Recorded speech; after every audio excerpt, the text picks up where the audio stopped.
কাঙ্ক্ষিত একটি নির্বাচন আমরা উৎসবমুখর পরিবেশে এবং আন্তর্জাতিকভাবে গ্রহণযোগ্য করে উপহার দিতে পেরেছি। এই জন্য আপনাদের সবাইকে আবারও কৃতজ্ঞতা জানাচ্ছি। আপনাদের সকলের সার্বিক সহায়তা এই উৎসবকে প্রাণবন্ত করেছে, দেশের ভাবমূর্তিকে উজ্জ্বল করেছে।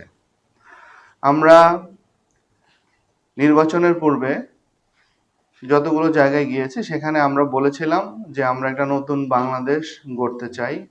সেই নতুন বাংলাদেশ গড়তে আপনার মতামতের প্রয়োজন। জনগণ আমাদের উপর আস্থা রেখেছে। আমাদের সরকারি কর্মচারী হিসাবে আমাদের বারংবার যে কালিমার যে তীর ছোড়া ছিল, তীর ছোড়া হতো, সেই কালিমা থেকে আমরা নিজেদেরকে মুক্ত করতে পেরেছি। আমরা একটা বেঞ্চমার্ক তৈরি করে দিয়েছি যে আগামীর বাংলাদেশ আসলে কেমন হবে। মানুষ, এই দেশের নাগরিক, তারা আমাদের সেই আমরা যে আহ্বান করেছিলাম তারা এসেছে একটা নতুন বাংলাদেশের জন্য। আমরা বলেছিলাম যে নতুন বাংলাদেশ হবে আপনার, আমার এবং আমাদের সন্তানের জন্য একটা নিরাপদ বাংলাদেশ। তারা তাদের যে ভূমিকা, সেই ভূমিকা তারা পালন করেছে। এইবার কর্মচারী হিসাবে, এই দেশের কর্মচারী হিসাবে আমাদের ভূমিকা রাখার পালা।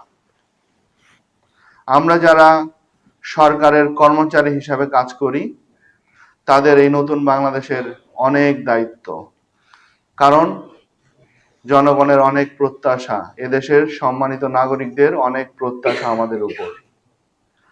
তারা আমাদের একটা আস্থার জায়গায় দেখতে চায়। আপনি যে যে ডিপার্টমেন্টেই কাজ করেন না কেন, আপনি যেন আস্থার জায়গায় থাকেন সেই নাগরিকের কাছে।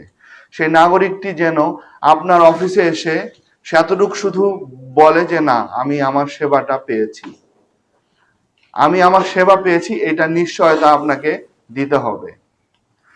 এবং আপনি যে কাজ করছেন, আপনি যে পরিসরে কাজ করেন, সেই পরিসরে পৃথিবীর প্রতিটা মুহূর্তে চেঞ্জ হচ্ছে, নতুন নতুন ভার্সন আসছে। আপনি যে পরিসরে কাজ করছেন সেই পরিসরের কি পরিবর্তন আপনি আনলেন, সেটি কিন্তু এখন দেখার বিষয়। আপনাকে পরিবর্তন আনতে হবে। কেন পরিবর্তন আনতে হবে? কারণ জনগণ পরিবর্তন চায়। জনগণের এক্সপেকটেশন অনুযায়ী আমরা 20 বছর আগে যে ধারাবাহিকতা চলছে, এখন কিন্তু সেটাতে চলা যাবে না। আমাদের সেখান থেকে বের হয়ে আসতে হবে, কারণ পৃথিবী অনেক পরিবর্তন হয়ে গিয়েছে। এবং আপনারা যারা এখানে কাজ করছেন, এই সুযোগ কিন্তু আপনি যে চেয়ারে কাজ করেন না কেন, সেই চেয়ারটা কিন্তু আপনার জন্য পার্মানেন্ট না। এই চেয়ার একদিন পরিবর্তন হবে, আপনিও একদিন চলে যাবেন। কিন্তু মনে রাখবেন, আপনি চলে যাওয়ার পরে আপনি যেন কখনো আপনার মধ্যে যেন আফসোস বোধ কাজ না করে যে আমাকে তো, যেটা আপনারা বলছিলেন, অত্যন্ত চমৎকার একটা টিম এবং এখানকার মানুষজন চমৎকার, আন্তরিক মানুষ, সব নাগরিক। আপনার মধ্যে যেন এই আফসোস কাজ না করে যে আমি তো আসলে এই কাজটা করে যেতে পারতাম, আমি কেন করি না, আমি কি এটি কি করার জন্য যথেষ্ট পরিশ্রম করেছি, আমার ইফোর্টটা কি যথেষ্ট ছিল কিনা, এই বিষয়টা নিজেকে প্রশ্ন করতে হবে। আর সব সময় আয়নার সামনে দাঁড়িয়ে এতটুকু ভাবতে হবে যে আমি একজন সরকারি কর্মচারী, আমি একটা নির্দিষ্ট এরিয়ার দায়িত্বে আছি, আমি কি ওই দায়িত্ব পালন করছি, আমার উপর অর্পিত দায়িত্বটা কি আমি বুঝে নিয়েছি, আমার উপর কি দায়িত্ব অর্পিত হয়েছে সেটা কি আমি বুঝে নিয়েছি কিনা, সেটা আমি ফিল করি কিনা, এবং এই দায়িত্ব আমি কতটুকু পালন করছি। আমি কি আমাকে জনগণের জন্য যেখানে বসানো হয়েছে, জনগণ কি আমার প্রতি স্যাটিসফাইড? যে নাগরিকের জন্য আমার চাকরি, যাদের জন্য আমার কাজ, যে কারণে আমি এখানে এসেছি, আমি কি সেই পারপাস সার্ভ করছি? আমরা এই বিষয়গুলো আজকে ভাবতে হবে, কারণ এগুলো কে ভাববে? আমরা নিশ্চয়ই চাই না আপনার আমার সন্তানটি বড় হয়েই সে মেধাবী সন্তানটি সে বিদেশে চলে যাক, এটা আমরা চাই না। আমরা তাদের নিরাপদ একটা দেশ গড়ে দিতে চাই। তারা এই দেশকে ভালোবাসবে এবং আমরা সেই ভালোবাসাটা কিভাবে শিখবে? আমরা দেশকে ভালোবাসি যে, আপনি যে দেশকে ভালোবাসেন সেখান থেকে তাকে শিখতে হবে। আপনি হবেন তার কাছে অনুসরণীয়।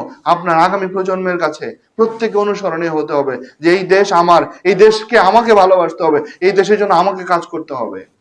আমার দেশের সম্পদের অনেক সীমাবদ্ধতা আছে, কারণ আমার দেশটি ছোট, এখানে ল্যান্ড অনেক কম, এখানে মানুষ অনেক বেশি। এই জন্য আমরা যেন আমাদের কোনো অপচয় না হয়, কোনো ধরনের কোনো অপচয় যেন আমরা না করি। আমরা যেন প্রকল্প গ্রহণের ক্ষেত্রে, বিশেষ করে যারা উন্নয়ন প্রকল্পগুলো গ্রহণ করেন, সেখানে যেন আমরা আসলে জাস্টিফিকেশন আমাদের জন্য আমরা নিশ্চিত করি যে এটি আসলে রাষ্ট্রের জন্য, জনগণের জন্য প্রয়োজন। আমরা যেন ব্যক্তির স্বার্থে উঠতে পারি। আজকে নতুন বাংলাদেশে যদি আমি ব্যক্তির স্বার্থে উঠতে না পারি, তাহলে অফিসার হিসাবে আপনার কোনো সার্থকতা নাই। এটা মনে রাখতে হবে। আপনাকে সমাজের স্বার্থ এবং রাষ্ট্রের স্বার্থ দেখতে হবে। আর একটা বিষয়, অফিসার হিসাবে কাজ করছেন, আমরা অফিসার হিসেবে কাজ করব, আমরা দেশের কাছে দায়বদ্ধ, আমরা রাষ্ট্রের কাছে দায়বদ্ধ, কোনো ব্যক্তির কাছে নয়। আমাদেরকে সেই স্ট্রেংথ রাখতে হবে, সেই স্ট্রেংথ আমাদের সকলের মধ্যে রাখতে হবে। কোনো গোলামি করা চলবে না, আইনের গতিতে আইন চলবে। এখানে কোনো চাঁদাবাজি, সন্ত্রাসী, সিন্ডিকেট, এগুলো কোনো কিছু চলবে না। আমরা এগুলো কোনো প্রশ্রয় দেব না। এই বাংলাদেশে সেটি হবে না। আমরা সেই বিষয়ে আমরা আইন প্রয়োগকারী সংস্থা যারা আছে তাদেরকে বলবো, সেখানে আইনের দৃষ্টিতে সবাই সমান, এবং যে অপরাধী সে আইনের বিচারে তার যে অপরাধ সেভাবে সে বিচার পাবে, এটা নিশ্চিত করতে হবে। আমরা আমাদের সরকারি কর্মচারীদের সব সময় যে বিষয়টি আমাদের দিকে তাক করে রাখে যে দুর্নীতি এখান থেকে বের হয়ে আসতে হবে। দুর্নীতি করার কিন্তু বিন্দু মাত্র সুযোগ নাই আগামীর বাংলাদেশে। মনে রাখবেন, আপনার প্রতি মানুষের আস্থা এনেছে এবং এই আস্থার জায়গা ধরে রাখতে হবে।